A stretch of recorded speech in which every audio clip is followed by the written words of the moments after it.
What's going on, guys? Matt Gunny here, bringing you guys a well, kind of an interesting video today. It's going to be a complete breakdown of my collection, and I'm gonna go by each fire one by one, tell them what's their purposes and all that stuff, and yeah.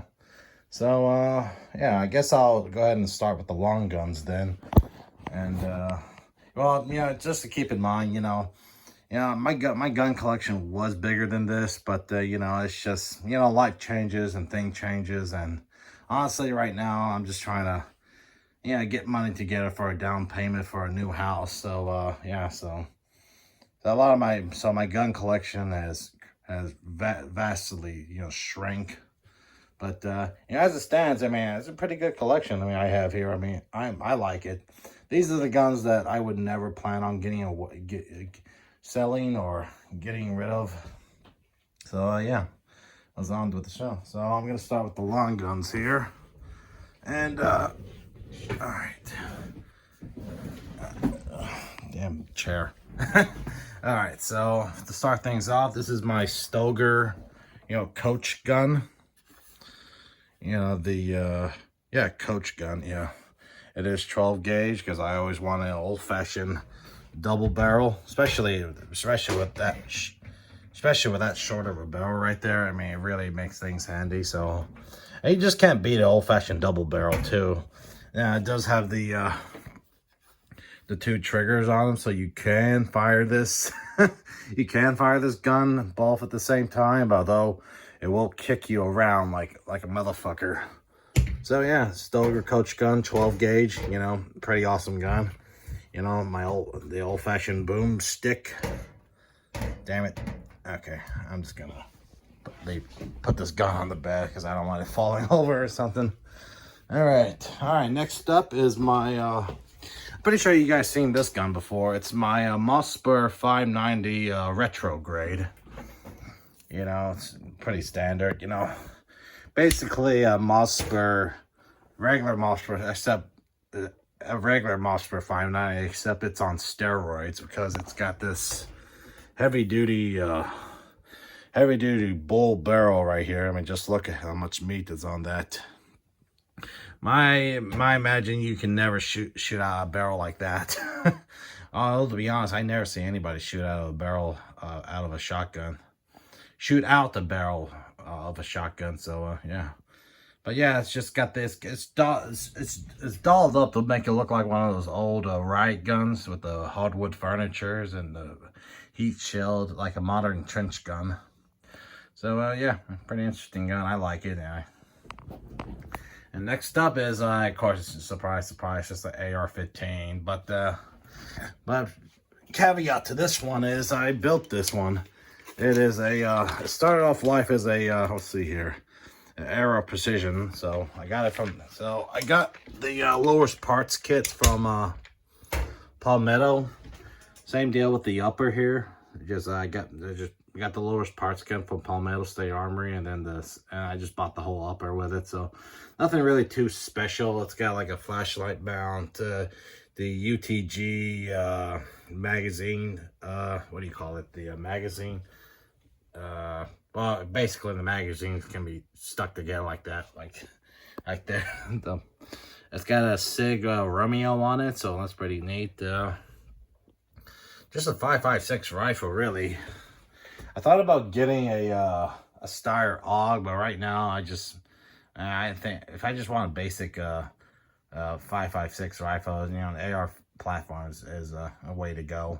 And plus, I got like two more lowers for it in I guess like two more lowers for it in my closet, but I'm not going to count those. So yeah, it's good to have a couple of lowers just in case.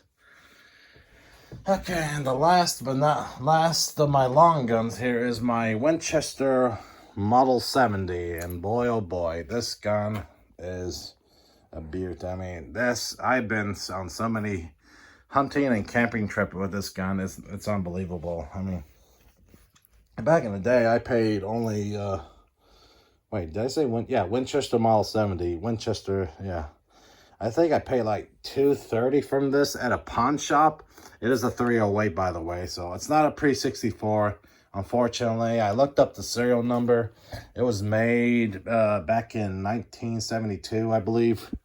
So, you know, great, awesome hunting gun. I mean, especially with those sights on it. I always wish manufacturers would bring back, you know, bring my hunting rifles with sights on them. I guess that's just out of fashion now.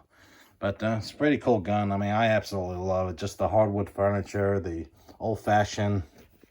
Oh, I love the Mauser design lockup because you can either put it on well, this is fire, but you can put it on here.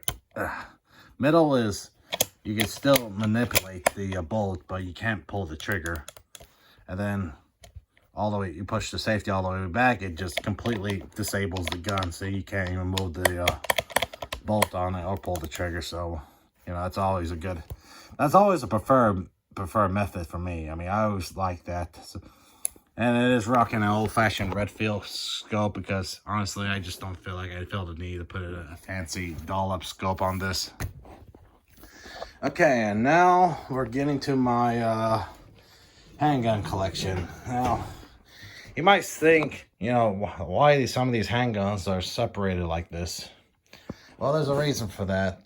This side is kind of like my, I guess the best way to explain it is, these guns right here are just kind of showpieces and collection, like gun jewelry, I guess. Yeah, I would say that. That's a better way of putting it. These are my safe queens, my gun jewelry, the guns that I don't really shoot, because I just kind of want to keep them in pristine conditions. And yeah, I mean, that's the way. I know that some of you guys might think that's stupid just to have guns that are just keep it in just pristine precision. Or can't talk tonight. Pristine condition, pristine condition, and not shoot them. But it's just something, you know. I always have a you know, a love of firearms, and especially revolvers. I mean, just look at these snake guns here. I'm gonna get to them in a minute, but yeah. And some guns I just want to keep pretty. And I mean, I got these guns where I shoot regularly on the regular or carry, one of the two. But yeah, so let's start off with my SIG Mark 25 226. And is the Navy SEAL edition. It's got the U.S. anchor on it and the I think the UID code, I think. One of the two, and it is awesome. It's basically just a SIG 226. You know, nothing really special about it except for the special edition model. Now, somebody told me that this gun does have a special coating on the inside to present saltwater resistance, but I think that's bullshit. It just looks like a regular SIG to me, but you know, oh well. It's a cool gun to have. All right, now here we're getting to the juicy stuff. My Wilson Combat Brigadier Tactical, and this gun is like the prize of my semi-automatic handguns, as far as I'm concerned. I mean, this thing is dolled up to look such like the most badass gun I've ever had in my life. Really amazing. You can see the Wilson Combat logo right there. The Brigadier slide. Look at how thick that slide is. The night sights on it. Everything about this gun is amazing. I mean, I just can't say enough about it. If you can get one of these guns, grab it. Grab it in a heartbeat, because you will not be sorry, because this thing is amazing to hold. All right, moving on. My Colt Series 70, 1911, 45, obviously, because, you know, you can't get a 1911 and not be 45. Well, except for 10 millimeter. I'll make an exception for 10 millimeter, but yeah, this beautiful blue, just a basic model, but it's basic 1911, but a beautiful blue finish. You know, it's got that, you know, dancing pony right there. Colt government model, blah, blah, blah. Nothing too special about it. Yeah, just a, you know, if you're going to get a 1911, I've always said go with Colt. You know, you can never go wrong with it. Yeah, so, yeah, pretty classic gun. That's why, the reason why I got it, because of the aesthetics of it. All right, now moving on to my, my snake guns. And when I say snake guns, I mean like not like actual guns I go shoot snakes with. I mean like the guns, like revolvers that are based off of, well, not based off, but named after snakes. To start things off, I got the King Cobra here, 357 Magnum, the 3-inch barrel, pretty cool. Check that out. This thing still even got the tag on it, so I never even shot it before. So it's got the fluted, not the fluted, but the, what do you call that shit? I'm blanking on it right now, but it's a really amazing revolver. I mean, I just like it. And that action, oh my God, amazing on it. Not as good as the Python, though. We'll say that. I mean, right off the bat, this Python here, amazing. Just, you really have to feel a Python just to understand how awesome it is, to how nicely tuned the action is. You know, I felt some of the older Pythons, and honestly, you know, I can't tell the difference. This might be even better than the old ones, for being honest. I mean, just feeling that nicely tuned action right there, it's just really amazing. Now, this is obviously a 6-round. So, yeah. It's got that vented barrel, you know, the old classic look to it. Really amazing gun. I'm glad I picked this up when I did, before the price got really stupid on them. And the last gun that I actually purchased was my Colt Anaconda. You know, so this thing is 44 Magnum. This thing is a beast to hold. I mean, just look at this. Look at the massive cylinder on this thing. Just boom, man. Same deal, you know, action's awesome. You know, 6 rounds of 44 Magnum. I just had to have a Colt Anaconda. I thought about getting the Cobra, but, you know, I sold my Cobra a while back, and I just, honestly, I can live without that gun. It doesn't really excite me a whole bunch. But yeah, this right here, last gun I ever bought, you know, and it's, you know, it's awesome. And I didn't pay the ridiculous price like some people were charging, like, you know, $3 grand for this gun, which I thought that was just plain ridiculous, you know.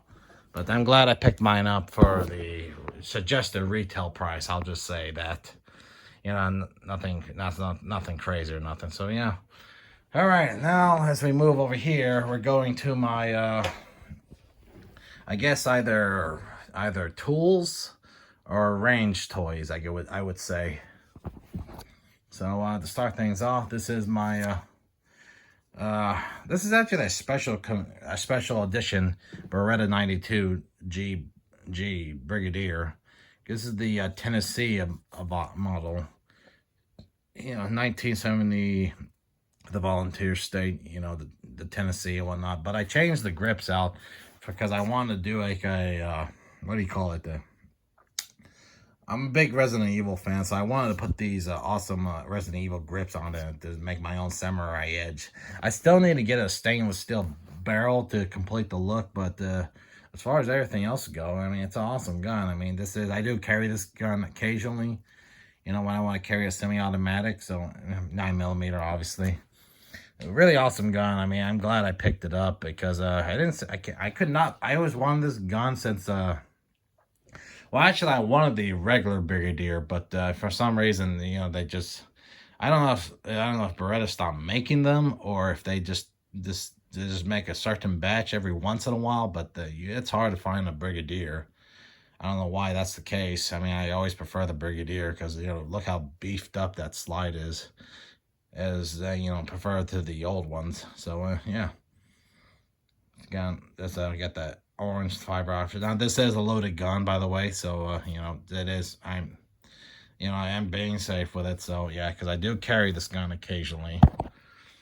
All right, next up is my Kimber K6S, and I think you guys all seen this gun before. By the way, when I did that unboxing video on that video's gone a lot of views lately, so this must tell me this must be a really popular gun, and I can believe it because I carry this gun. When I'm carrying this gun, I hardly know it's on me, and I know this is like a steel frame revolver, but yeah, I carry it in this nice little Houston holster because, you know, hold on a second. Nice little Houston holster because this thing is just really comfortable and I don't feel it on me, and you don't mind the weight because you got this big clip on here. And plus it's so padded that you can't really feel anything, so it's really awesome. I mean, just having that thing right there, right? I carry this when it's my day off, or if I'm not working, or if I just want to make a quick trip to the grocery store, or basically if I'm not trying to print, I would carry this gun. So yeah, really awesome gun. I mean, I honestly, I did. You got, hold on a second. You got 6 rounds of 357 Magnum and a small, basically a J-frame size gun. I mean, it is that small. So really amazing gun. It's got a nice fluted cylinder. All right, I'll try to push it out here. See, it's got a nice fluted cylinder. Really amazing gun. I mean, I do carry 357 Magnum in it. It's actually not bad to shoot if you know how to hold it properly, so it doesn't sting. All right, next up is my what you would call a woods gun, and this is my 586 L Comp. And the 586 basically is just a 686, except it's blued. You know, that's the only really difference. And the L Comp stands for, you know, having that well, the L first, this is the L frame. You know, because this is the L frame. The comp stands for that compensated barrel right there. Now, when I first saw this gun, I was kind of put off by that because I just didn't know how to make of it. But I thought the rest of the gun looks pretty cool.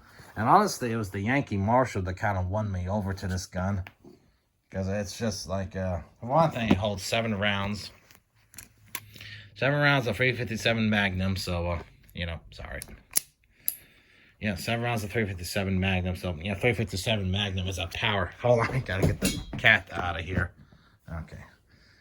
Okay. Okay, so 7 rounds. Where was I? I felt like a parrot now. Okay, 7 rounds of 357 Magnum. You know, so you can't really go wrong with 7 rounds of 357 Magnum. I'll tell you that for sure. Just a really awesome gun. I will say the trigger on this is not as nicely fine-tuned as the Colts right there. I think that's just because you know, it's like the for one thing, Smith & Wesson's is just more reliable. I mean, as nicely tuned as the Colts are, I hear they can be very finicky if you put a lot of rounds through them. So, you know, that's why I just kind of got them for show and not carry. And Maisie, come on, I'm doing a video. Go. Okay, so where was I? Say hi, everybody. Hi, Maisie. Okay. Okay, so yeah, I'm trying to think. Where was I? Yeah, this is my woods carry gun. If I'm going hunting or hiking in the woods or camping, you know, this is the gun I carry with me, because, you know, it's just built like a tank, and you can, I think it's more likely this gun's going to outlast me than it will ever, might even outlast my grandchildren. Who knows? It's because this thing's just so awesome.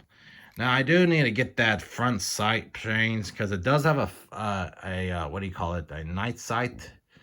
But it's just, you know, honestly, it's just, I don't like that black and black, you know, sight. Plus, I don't really like this rear sight neither. I've been trying to find one of those, what do you call those fixed rear sights, but I just can't find them anywhere. And I found one one online shop, but it's just like, you know, I can't.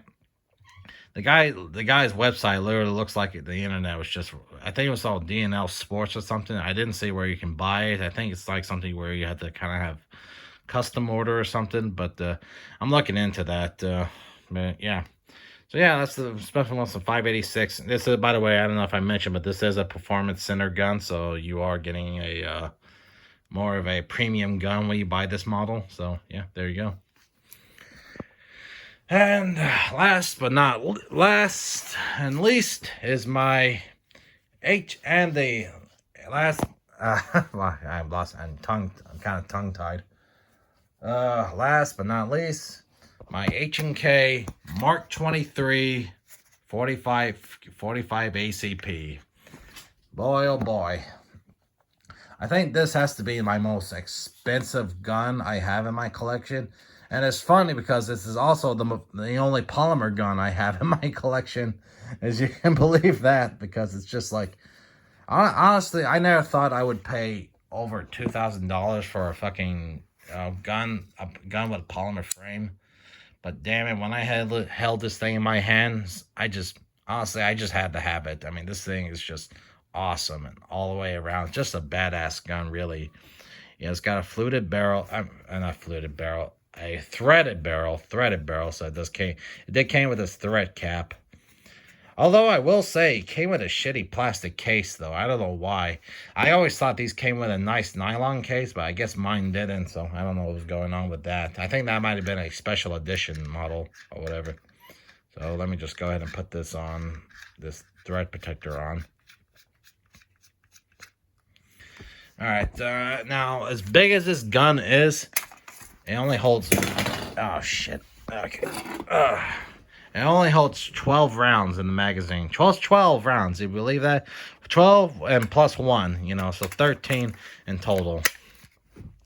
Yeah, just not my ideal as a carry gun, but you know, I actually entertained the idea of carrying this gun, but I don't know. It's just, for one thing, you know, this thing is just, I'm not exaggerating when I say this thing's big. I mean, look at my Beretta and this. This easily overshadows it, literally and literally. I mean, just look at this thing. Doesn't weigh as much, though. I will say that. It does have a proprietary rail, so you do have to get a special rail adapter or a special light. Which, you know, I looked into those things, and those things cost more than the guns themselves. Now, since this has an elevation on the frame itself, it does clear for a suppressor host, which I was thinking about getting a suppressor, but I'm going to hold off on that until I buy a new house a little down the roads. And if I even can buy a suppressor, who knows with the current administration that we have. So we'll see what happens. This is also a DASA gun, so it's got this decocker right here. I will say that's kind of sharp, though, this decocker, because it kind of doesn't cut my thumb, but still, though, it's very sharp metal right there. Also, the safety, it's got kind of like a 1911 style safety. Although it's kind of hard to do at times. It's really stiff. I don't know, maybe I just need to work on it. Pretty cool guy. So, yeah, that's pretty much it. I mean, that's my collection in all its entirety, guys. So, I appreciate you guys watching. If you guys have any questions, you know what to do. All right, later, guys.